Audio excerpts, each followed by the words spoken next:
soldiers that served here. And when we're done, I want you to feel like you've met these guys, know how they worked, how they played, and what their mission was. I want you to have heard these voices. This is a place that's emotionally evocative to many people. It'll conjure up memories you hadn't had in a while, if you're old enough. And it'll make you reflect on things, not the least of which may be war itself. That place I'm talking about is Battery Alpha, 2nd Battalion, 52nd Air Defense Artillery. Don't be thinking Air Force, because there's missiles here.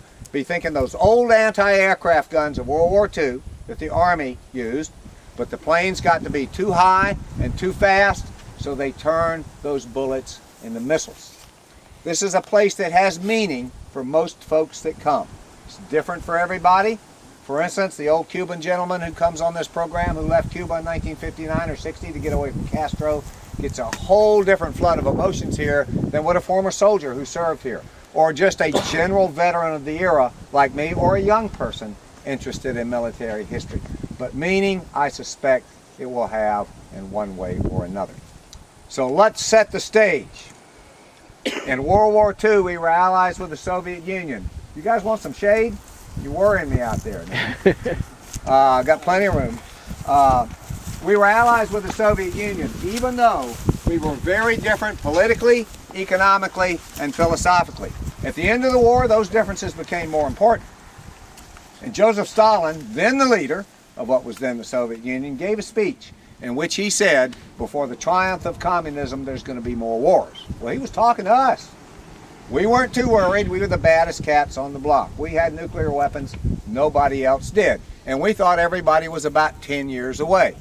In 1949, the Soviets exploded their first nuclear weapon.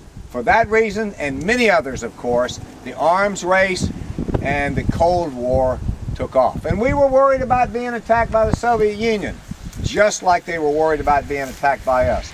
Both countries, with pretty good reason, really. Had that attack come, back then, as you said earlier, it would have come by bombers. And they would have come over the pole. They would have come from the north. So all the defenses we had or were developing were all arrayed to the north. We had nothing in the south. There was no threat.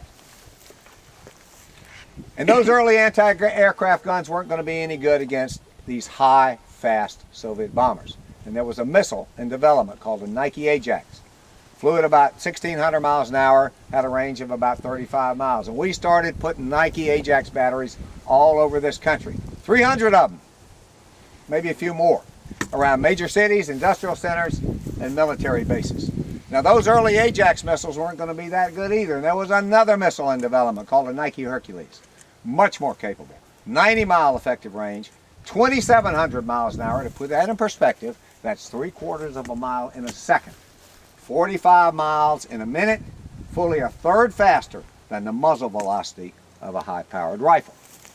And between 1958 and 1962, all the old Ajax missiles were replaced by Nike Hercules missiles. Bunches of batteries all over the country. The mission of these batteries was last-ditch defense. Whatever got through the fighters and the interceptors would be taken out by a Nike missile. Some of these missiles had nuclear warheads. It was called a W-31. It had a dial-in yield. Don't ask me how that worked technically. You could set it to explode at 2 kilotons, kind of like a battlefield weapon. 20 kilotons, a little more powerful than the bombs used in Japan. And 40 kilotons, a big firecracker by any measure. But you wouldn't have used the nuclear warhead against a single aircraft.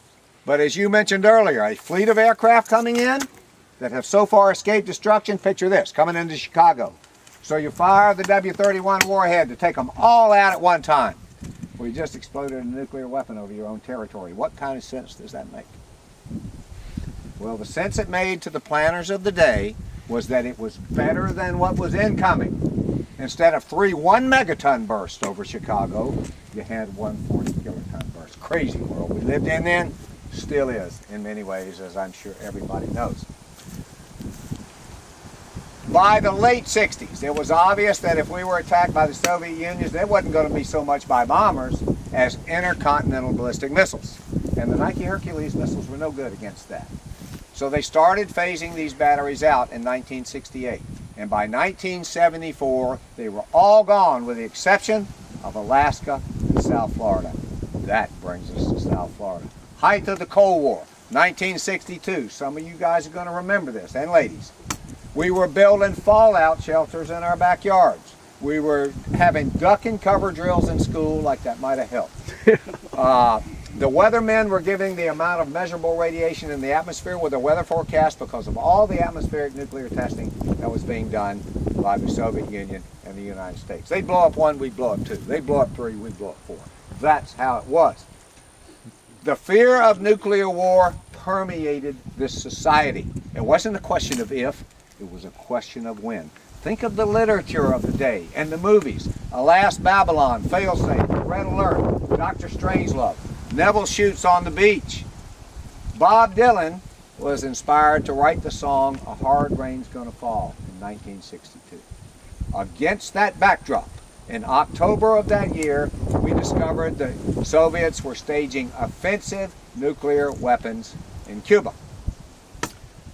They had online, by the end of the crisis, 18 to 20 medium-range missiles that could hit Washington, D.C. in 13 minutes with a 1 megaton warhead.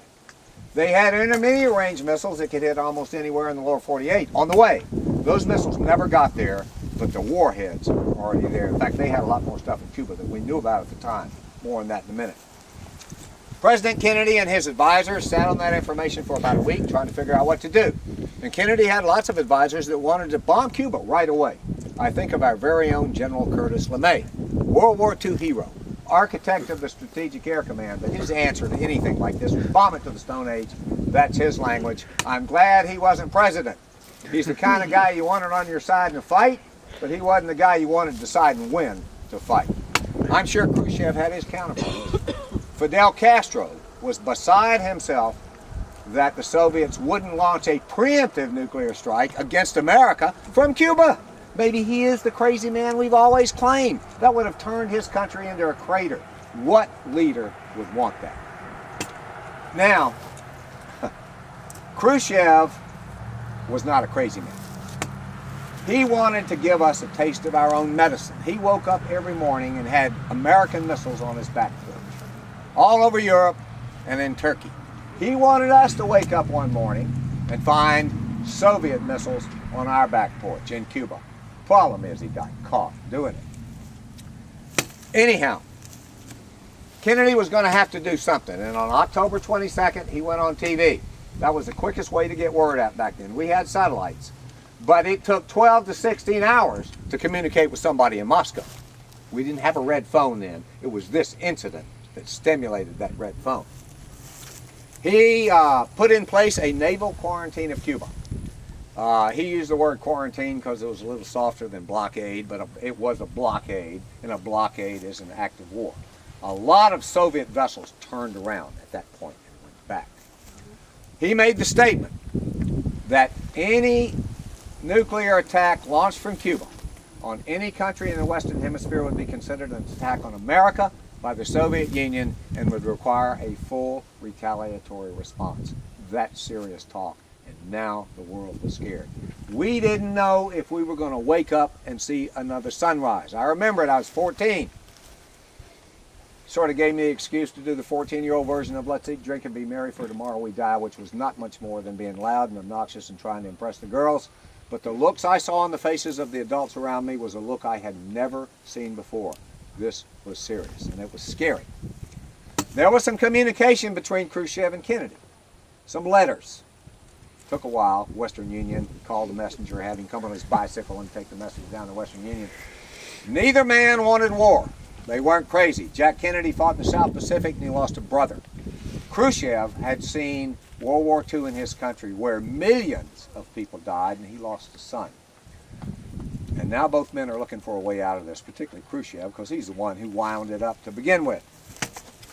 And there were some messages back and forth. And by the 26th of October, we had plans to bomb Cuba within 72 hours. Kennedy was going to have to do something. He'd held his generals off long enough.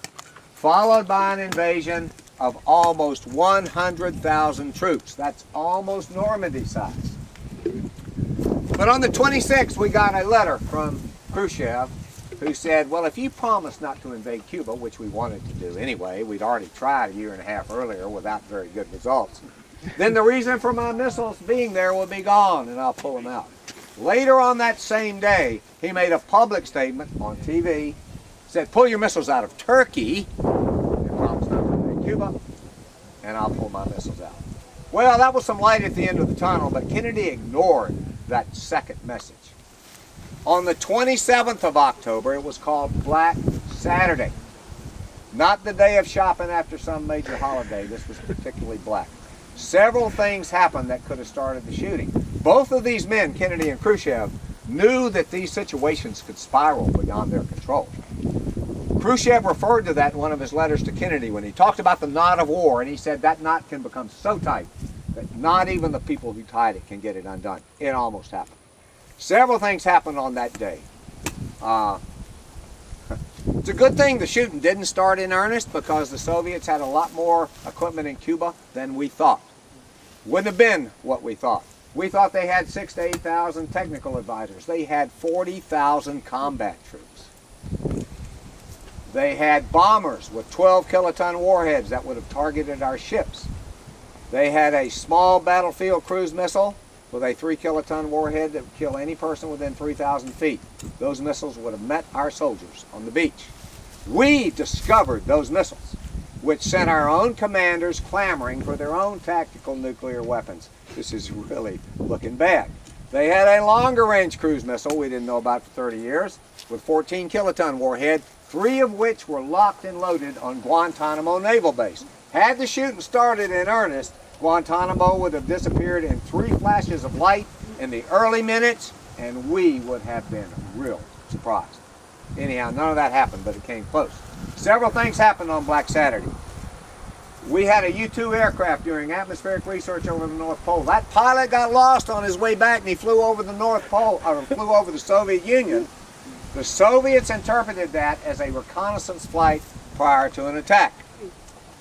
They scrambled jets to get that pilot, but he was so high, 70,000 feet, and so close to the edge of Soviet airspace, they never caught him. But that airplane barely got back to a remote airstrip in Alaska, running on fumes, with the guy really needing to go to the bathroom. That's part of that story. We forced a Soviet submarine to the surface, a submarine aboard which, as we learned 30 years later, was a nuclear-armed torpedo, and that skipper and his staff gave serious consideration to firing that torpedo at our ships. Cuban anti-aircraft batteries started firing on our low-level reconnaissance flights, and a Soviet commander with a radar-guided surface-to-air missile shot down an American U-2 over Cuba, killed the pilot, a guy named Anderson from South Carolina. All that happened on the 27th. We were going to war. But on that day, Kennedy, ignoring the Turkey business, responded to Khrushchev and says, I promise not to invade Cuba if you pull your missiles out. Now, there was the issue of the missiles in Turkey, and he sent his brother Bobby to meet with the Soviet ambassador, a fellow named Dobrynin. And when the subject of the missiles in Turkey came up, Dobrynin was told that because of politics, the president's not talking about them, he's not acknowledging them, he's not writing about them, but they'll be gone in 6 months. And they were in 5. Khrushchev accepted that.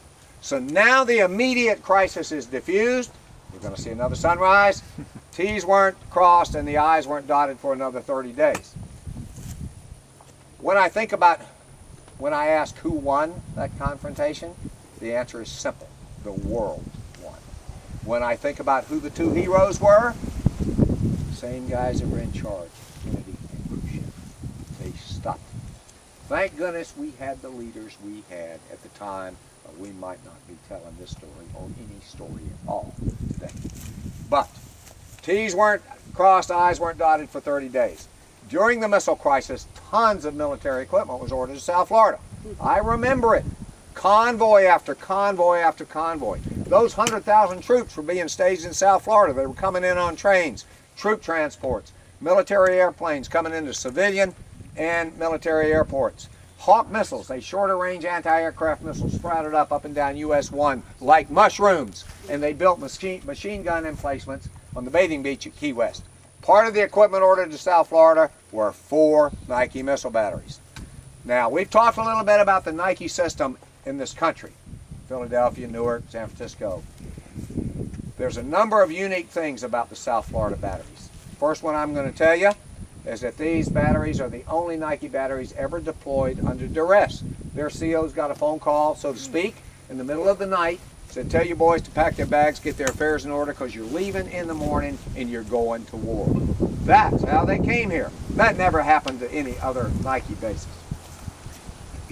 They got here about the end of October, 1st of November, and they set up as quick as they could, 3 of them. Interestingly enough, B battery didn't get here to 6 weeks later because it was out in the South Pacific conducting an atmospheric nuclear test with a Nike Hercules missile and a W-31 warhead.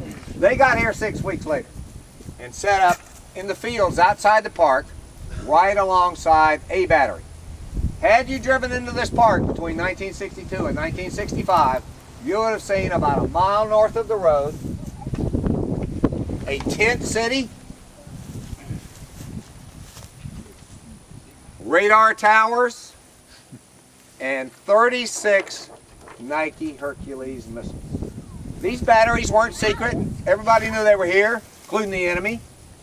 But what they could do was certainly secret. Shortly after they got here, 1 of 4 of these missiles was retrofitted with the nuclear warhead. And it wasn't long after the crisis that our planners and our politicians says, we still got a threat to the south. We got Castro, and he's got lots of Soviet military equipment, and he's crazy. So they said, let's build permanent facilities. And they did. And in 1965, middle of the year, C battery moved in right on the Dade-Broward line up in Hialeah, Opelika. Battery D, Delta battery, is 25 miles north of here. Today it's our immigration facility. Y'all call it Home Detention Center. Battery Bravo went to Key Largo, and Battery Alpha moved in here. And that finally brings us here. That was the headquarters.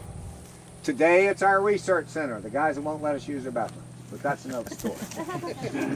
It was about 150 people at the battery level. The CO was an 03. That's a captain in the Army, Air Force, and Marines, a lieutenant in the Navy or the Coast Guard, but same thing. The unit's in 3 pieces. Headquarters, out back where we're going to walk in just a minute, was integrated fire control, the radars and the electronic bands. Those were the sights of the weapon. And then downrange, where we're going in about 10 minutes, soldiers called it downrange, where the missiles were. One of the difficulties we have in learning about this site is that information was very compartmentalized in the military. Still is today, and in law enforcement agencies. If you don't need to know, you don't know. So if we get a guy who worked on the radars, he can tell us a little bit about the radars, at least his part, but nothing else. If we get a guy who worked on the missiles, he can tell us something about the missiles, but not much else. If we get a supply clerk who worked in here, all we learn about is how to order potatoes, and that doesn't help us do our program. Inside here were offices, barracks, berthing rooms, a sick bay, a little store, an armory where they kept the small arms, and a chow hall. All right, let me mention one other thing. This building was pink back in the day. I don't know why. We had one soldier tell us that a psychologist thought that would be a soothing color. And duty here was tense in the early days. We'll talk about that when we get downrange. That's not an unprecedented thought, but the truth is I really don't know why it was pink, but I know it did not come out of the Army paint color. Sure. All right, let's walk down the asphalt about 100 feet down there, and let's look and see what the soldiers saw when they served here. Is everybody okay? All right, out into the sun. That's it for the shade, guys.